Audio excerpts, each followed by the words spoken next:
I grew up, I was raised in New Orleans and lived there for the first half of my life.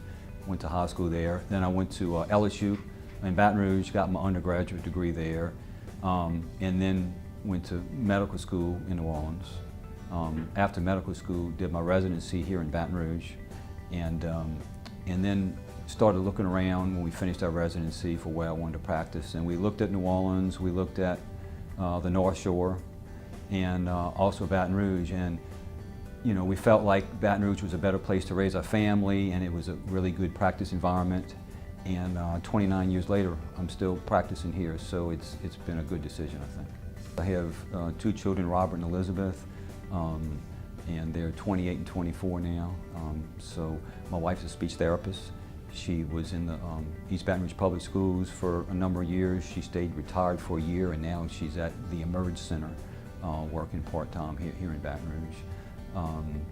Hobbies, you know, being a big LSU fan, there's a lot of advantages living into Baton Rouge and to be able to walk to the football games. So we do a lot of LSU-related sports, a lot of family things. My son is working in New Orleans at the Superdome, and my daughter had been living in Washington, D.C. She's down in New Orleans now, so we get together with family a lot. An occasional golf game. Don't play very well, but it's a good diversion. So we enjoy living in Baton Rouge. I had a good relationship with my pediatrician growing up, and I kind of knew, I think, in high school that I wanted to go down the medical school path. But I probably, from the time I was interested, I enjoyed, you know, taking care of children and families. I think it's really rewarding watching them grow up. You know, the advantage, I think, of primary care is you take care of them from birth to 21, so you kind of get to be almost part of the family. You know, I had one child the other day that called me Uncle Drum, so the mother thought that was pretty neat. So you get to watch the children grow up, and also in children, they usually get well. So if you kind of get out of the way, a lot of times they're going to do well. So that's always, you know, they have a tendency to get better.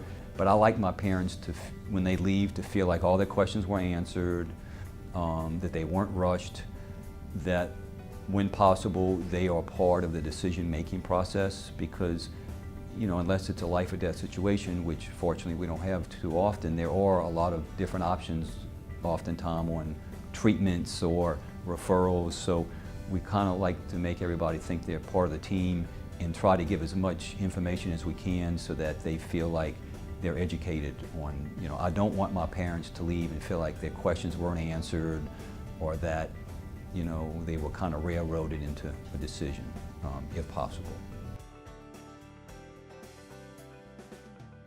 First of all, access. I mean, there is a pediatrician that's available 7 days a week. I mean, we have office hours Monday through Friday, we have office hours on Saturday morning, and we also have availability on Sunday morning. We've also started in the last year after-hours clinic, Monday through Thursday in the evening, mainly designed for parents. You know, little Johnny comes home from school at 4 or 5 o'clock and he says, I have an earache, and the office is ready to close. So that's Monday through Thursday, and so availability is very good.